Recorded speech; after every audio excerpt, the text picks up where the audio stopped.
खुद से जीतने वालों को मेरा सलाम और प्रणाम। गौतम बुद्ध और भिक्षुओं का संग घूमते घूमते एक छोटे से कस्बे के बाहर आकर रुके। एक जवान लड़का सकुचा हुए गौतम बुद्ध के पास आया और बोला, मेरे पास केवल 7 दिन है। मेरा परिवार रिश्तेदार की शादी में दूसरे गांव गया है। 7 दिनों में कोई डिस्टरबेंस नहीं, कोई जिम्मेदारी नहीं। मैं इन्हीं 7 दिनों में खुद को बदलना चाहता हूँ। मैं जानता हूँ अगर मैंने खुद को बदल लिया तो मेरा जीवन बदल जाएगा। कृपया मेरी मदद कीजिए। गौतम बुद्ध ने पूछा, अच्छा तुम चाहते क्या हो? लड़के ने कहा, हे तथागत, मैं मन से दुखी नहीं रहना चाहता, कभी फंसा हुआ और परेशान महसूस करना नहीं चाहता, जीवन में सफल होना चाहता हूँ। लड़के की बात सुनकर कुछ लोग हंसने लगे। यह लोग इसी कस्बे के रहने वाले थे। उनमें से एक ने धीमी आवाज में कहा, तथागत, आप इस नादान लड़के पर ध्यान मत दीजिए। यह तो आने जाने वाले हर नए व्यक्ति से ऐसी ऊंची बात करता है। उस व्यक्ति ने और धीमे स्वर में कहा, इसे करना धरना कुछ नहीं है। यह पूरे गांव में मक्कारी और सुस्ती के लिए प्रसिद्ध है। गांव वालों की बातें सुनकर लड़का बोला, अब मैं सच में बदलना चाहता हूँ। मैं अपने अंदर विश्वास महसूस करना चाहता हूँ, साथ में ऐसा जीवन चाहता हूँ जहाँ मुझे सफलता के साथ साथ किसी चीज की कमी ना हो। लड़के की बातें भिक्षुओं के गले के नीचे नहीं उतरी। उन्होंने आपस में कहा, यह 7 दिन में सब कुछ पाना चाहता है, मन की शांति और जीवन में सफलता। यह लड़का कैसी असंभव बातें करता है। तथागत ने सबकी बात सुनी और उस परल लड़के की मन की सच्चाई भी महसूस की। गौतम बुद्ध मुस्कुराए और बोले, तुम्हारे पास 7 दिन है, इतना ही काफी है। उन्होंने कहा, तुम मुझे जल्दी से 7 खाली पत्र दे जाओ, फिर शाम को मिलना। जब शाम को लड़का आया तो तथागत कुछ लिख रहे थे। लिखना खत्म करके तथागत ने उसे 7 पत्र दिए और कहा, हर दिन एक पत्र खोलना, हर पत्र में एक काम लिखा है। हर दिन तुम ईमानदारी से इनमें से एक काम करना, तुम्हारा जीवन बदल जाएगा। तथागत को प्रणाम करके लड़का घर चला आया। पहला पत्र बेबसी की सुबह। लड़के ने पहला पत्र खोला, उसमें लिखा था कि जल्द सुबह मदिरालय जाओ, वहाँ का दृश्य देखो और गहराई से सोचो, फिर लौटकर पीछे लिखा पत्र पढ़ो। लड़के ने आश्चर्य किया कि मुझे तथागत सुबह सुबह ऐसी जगह क्यों भेज रहे हैं। लेकिन जब वह सुबह सुबह वहाँ पहुँचा तो उसने विस्मय से देखा कि यहाँ मदिरालय के बाहर कुछ लोग सड़क पर इधर उधर पड़े हुए हैं। इनका रात का नशा अभी तक नहीं उतरा है। एक 30 साल का आदमी नाली में पड़ा हुआ है, उसे माँ उठा रही है और रोते हुए कह रही हैं, बेटा तू मानता नहीं, हर रात यहाँ आ जाता है। होश में आकर वह बेटा भी रोने लगा। उसने कहा, मैं आदत के सामने बेबस हूँ, मेरा जीवन नष्ट हो रहा है। फिर माँ और बेटे दोनों रोने लगे। लड़के को झटका लगा, उसे एहसास हुआ कि असली बेबसी क्या होती है। आकर उसने पत्र खोलकर पढ़ा, उसमें लिखा था, पहला लेसन, ना बदलने की कीमत देखो, त्रा निश्चय करो। आज तुमने देख लिया कि जो इंसान कभी बुरी आदतों को छोड़ने का दृढ़ निश्चय नहीं करता, वह और कमजोर होता जाता है, खुद की नजरों में गिरता जाता है और फिर बुरी आदतें उस पर हावी हो जाती हैं। इंसान का खुद से हार जाना बेबसी की चरम सीमा है। जैसे इन लोगों ने अपना जीवन बर्बाद कर लिया है, वैसे ही अगर तुम अपनी छोटी छोटी बुरी आदतें नहीं बदलते, आलस और कमजोरी नहीं छोड़ते, तो यह आदतें तुम पर हावी होती जाएंगी। तुम भी खुद पर बोझ बन जाओगे। इसलिए आज तुम अपने जीवन में देखो कि अगर मैंने पुरानी आदतें नहीं छोड़ी तो आज से 10 साल बाद मेरा कितना नुकसान होगा, किन कष्टों, किन परेशानियों से मुझे और परिवार को गुजरना पड़ेगा। मैं नहीं बदला तो मेरा शरीर, मेरा घर कैसा होगा। जब तक यह चित्र स्पष्ट ना हो जाए तब तक सोचते रहो, रुकना नहीं। यह आज का अनिवार्य काम है। जैसे ही तुम्हें अपनी बुरी आदतों का भविष्य स्पष्ट हो जाए, वैसे ही बुरी आदतों को छोड़ने का दृढ़ निश्चय करो। उन्हें जीतने के लिए तत्पर हो जाओ, नहीं तो कभी खुद पर गर्व नहीं कर पाओगे, जीवन में कभी आगे नहीं बढ़ पाओगे। पत्र पढ़कर लड़का काफी देर तक सोचता रहा कि कौन सी आदतें मुझे परेशान करती हैं। वो बार बार विचलित हुआ। उसे कठिनाई भरा भविष्य देखने में बेचैनी भी हुई, लेकिन वह देखता रहा। देर शाम को उसने दृढ़ निश्चय किया, कि अब मैं कमजोर नहीं पड़ूंगा। अभी से मेरी नई जीवन यात्रा शुरू होती है। सबसे पहले काम चोरी और आलस दूर करूंगा, बिना सोचे बड़ी बड़ी बातें नहीं करूंगा। दूसरा पत्र शमशान की शांति। दूसरा दिन हुआ। दूसरे पत्र में लिखा था, शमशान जाओ। लड़का पहले 2 बार शमशान आया था, लेकिन आज उसका मन नहीं लग रहा था। मन में कल की बातें चल रही थी। वह बार बार बीते समय के बारे में सोच रहा था कि मैं कितना ना समझ हूँ। मैंने इतने साल यूं ही निकाल दिए। मेरे अंदर कितनी कमियां हैं, मुझे बहुत कुछ सुधारना है। तभी एक बूढ़े बाबा ने कहा, क्या हुआ जवान, तुम अकेले बैठे हो, अपनी अंतिम मंजिल देखने आए हो। अचानक लड़के को एहसास हुआ कि मैं अपनी कमियों, गलतियों को, अपनी सफलता और असफलता को इतना चिपकाए घूम रहा हूँ, यह स्थायी नहीं है। उसी पल लड़के को बहुत हल्का महसूस हुआ। उसकी सारी निराशा गायब हो गई। उसने घर आकर पत्र पलटकर देखा। उसमें लिखा था, अब तुमने अनुभव कर लिया होगा कि कोई कमी, कोई असफलता हमारी नहीं है, लेकिन फिर भी इंसान अपनी हार और कमियों का मानसिक बोझ उठाए फिर है। इसलिए तुम सारी कमियों को नीचे रख दो। आज से कोई भी कर्म कमजोरी से मत करो। यह मत कहो कि मुझे आत्मविश्वास चाहिए, मैं बहुत कमजोर हूँ, बल्कि यह कहो कि मुझे खुद पर विश्वास है।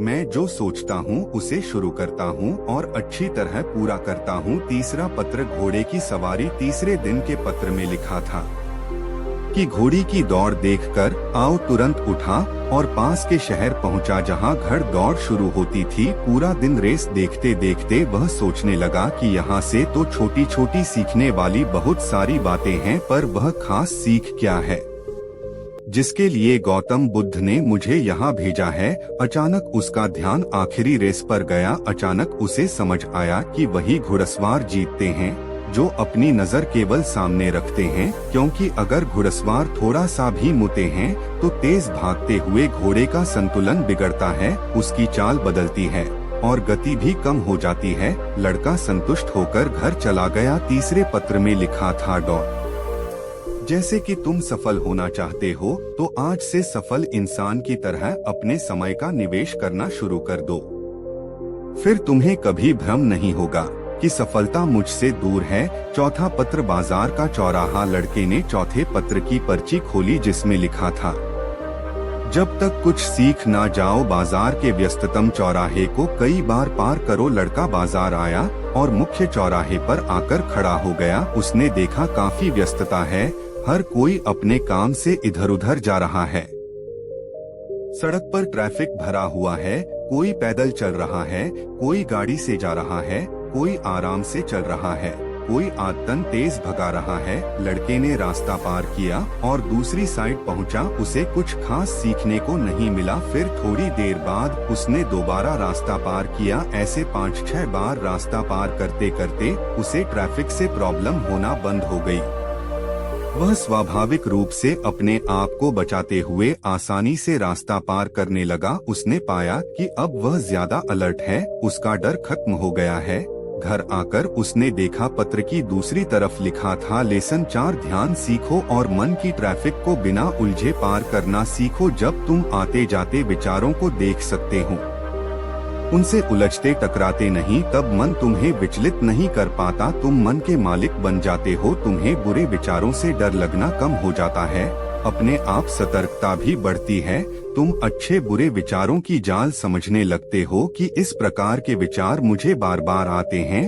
ध्यान भी यही है, तुम्हें हमेशा मन को दूर से देखना है, नहीं तो मन तुम पर राज करेगा और जो तुम्हारे पास है तुम उसे छोड़कर बाहर ही भटकते रह जाओगे और कभी मन की शांति नहीं पाओगे। 5वां पत्र मिट्टी का काम। 5वां दिन आया। लड़के ने पत्र खोला। पत्र में लिखा था, कुमार से सीखो। थोड़ी देर बाद लड़का एक कुमार के पास पहुंचा जो कई लोगों को सुराही बनाना सिखा रहा था। लड़के ने देखा कि सब बड़ी मेहनत से सुराही बनाते, फिर कुमार सबकी सुराही मिटवा कर दोबारा शुरू करवाता। जितनी बार सुराही मिटती उतनी ही बार कुम्हार पूरे उत्साह से दोबारा सुराही बनाना शुरू करता। बहुत देर देखने के बाद उसने कुम्हार से पूछा कि आपकी सुराही बार बार टूट रही है, आपको फ्रस्ट्रेशन नहीं हुआ? कुम्हार ने बोला, मिट्टी के बर्तन बनाना मेरा लक्ष्य नहीं है, मैं कला निखारने के लिए, बेहतर होने के लिए काम करता हूँ। मिट्टी के बर्तन तो मिट्टी के मूल ही हैं, असली मायने कला के हैं, इसलिए इतने सारे लोग मुझसे सीखने आते हैं।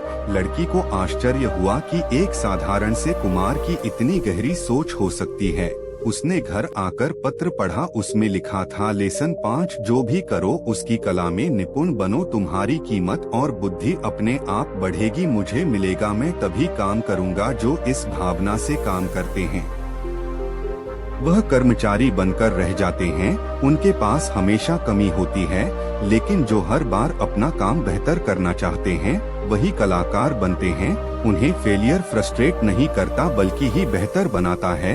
यह जीवन का नियम है, जो सतत बेहतर होता है वो लक्ष्य तक जरूर पहुंचता है। इसलिए हमें अपने काम पर ध्यान देना है, अपनी एकाग्रता केवल करने पर रखनी है, पाने पर बिल्कुल नहीं। छठा पत्र, बांस की बल्ली। छठे पत्र में लिखा था, बांस के खेत में जाओ। लड़का खेत पहुंचा, कई सारे बांस के पेड़ों के झुंड लगे हुए थे। बहुत देर तक सोचता रहा कि मैं यहाँ से क्या सीखने वाला हूँ। तभी उसकी नजर कुछ झुकी हुई बांस की शाखाओं पर पड़ी। उसने किसान से पूछा, क्या यह खराब हो गई हैं? किसान ने कहा, बिल्कुल नहीं, जो बांस जितना मजबूत और लंबा होता है उतना ही ज्यादा झुकता है। बांस बहुत लचीला होता है, इसलिए जब तूफान आता है तो बांस के पेड़ को कोई तकलीफ नहीं होती। लड़का बहुत खुश हुआ। घर आकर वो छठवां पत्र पढ़ने लगा। स्वीकार करने से दुख मन की सुंदरता में और संघर्ष शक्ति में बदल जाता है। दुख से दूर मत भागो, जीवन में अचानक से दुख आएगा, कभी धोखा भी होगा, इसलिए उसे स्वीकार करो कि सब कुछ एक सा नहीं रहता। फिर अपनी सांस, विचार और भावनाओं पर ध्यान देकर स्वयं दुख का कारण समझो। इस पल को ना स्वीकारना, इस पल में ना रह पाना दुख है, इसलिए जो भी हो रहा है उसे स्वीकार करो और हल्के बने रहो। ऐसा करने से मन की शांति के साथ साथ तुम्हें बेहतर होने की साहस और प्रेरणा मिलेगी।